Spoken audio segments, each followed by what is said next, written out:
And in our top business story, one of the largest surveys of its kind in the Middle East has unveiled some wide-ranging statistics on the changing face of the region's workplace. The new survey, which was coordinated by the Chartered Institute of Personnel and Development, aims to become an annual barometer, collating data from more than 1,000 respondents who are directly involved in making HR decisions for their organizations across the GCC.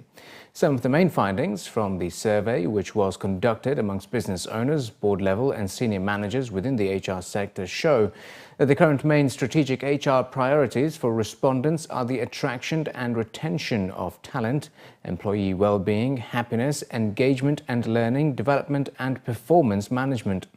Nearly half, at 48%, say their approach to HR strategy and planning falls into a short-term only at 2 years or less, which may present issues if not addressed, according to the survey authors.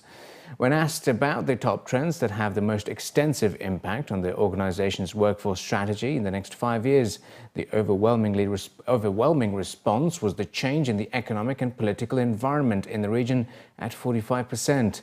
Closely followed by innovation to rival competition at 44%. One of the main areas that HR departments are looking to overhaul in the next 5 years is the recruitment and retention of young talent from the region. With current youth unemployment standing at twice the global average in the MENA region, there is a recognition that businesses need to work harder to recruit.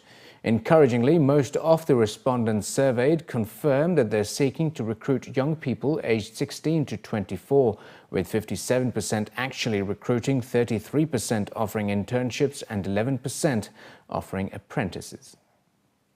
Majid Al Futtaim has announced a 260 million dirham expansion and redevelopment of Sharjah city centre as the conglomerate seeks to expand its footprint in the northern Emirates. The enhancement, due to be completed by the end of next year, will add another 13,700 square metres of gross leasable area to the existing 38,000 square metres. When complete, Sharjah city centre will have an extra 25 fashion brands and storefronts, a 12-screen Vox cinema, a city centre clinic for healthcare and another 4 F&B outlets. Majid Al Futtaim announced investments of 30 billion dirhams in the UAE in June, which are likely to be in place by the time Expo 2020 takes place in Dubai. The group revealed plans to open 10 new city centre malls, 6 hotels, 28 cinemas, 40 Carrefour supermarkets and a 740,000 square metres master-planned community over the next 10 years, in a move that will generate about 170,000 direct and indirect jobs. Emirates Global Aluminium has struck a 3-year deal to supply high-quality aluminium to the German luxury car maker BMW that will be used to manufacture car engines. EGA's agreement is the first direct deal of its kind with a major automotive company and comes amid intensifying efforts by the UAE to diversify its economy away from oil, the price of which has fallen steeply over the past 2 years.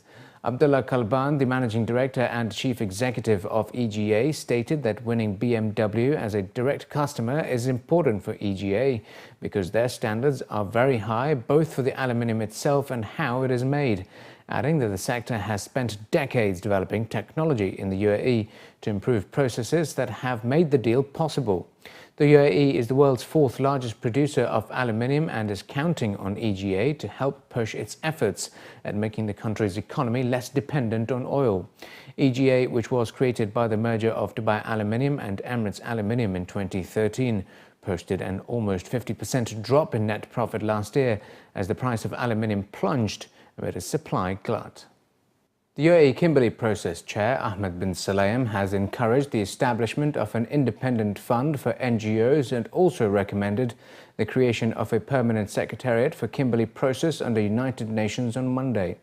Addressing the KP community and industry leaders in Dubai, the UAE Kimberley Process Chair and Executive Chairman of the Dubai Multi-Commodities Centre Authority, Ahmed bin Sulayem, stated that the proposed permanent secretariat for the KP will be funded by diamond-consuming nations and led by an African national with in-depth knowledge of the process.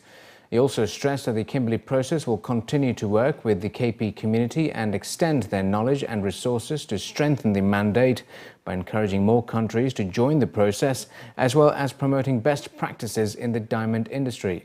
While the UAE has announced that it will contribute $25,000 towards the establishment of this fund, with Australia, the KP Vice Chair, expected to potentially match this amount.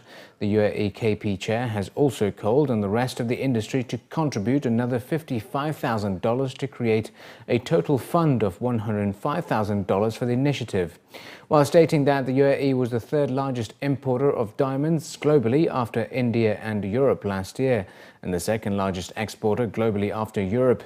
Officially representing the Ministry of Economy highlighted that trade in diamonds, jewellery and precious metals are the key pillars in the UAE foreign trade. Established in 2003 by the United Nations, the KP is a collaborative three-part initiative involving governments, industry and civil society, and is focused on stemming the flow of conflict diamonds globally. We have extended a welcome to every part of the Kimberley Process family. As you know, this welcome has been rejected by some, but we have been determined not to allow our chairmanship to be defined by obstruction. And I hope you would agree that no agenda has been bolder, no issues more fundamentally critical to the success of the organization than what we are here to discuss today.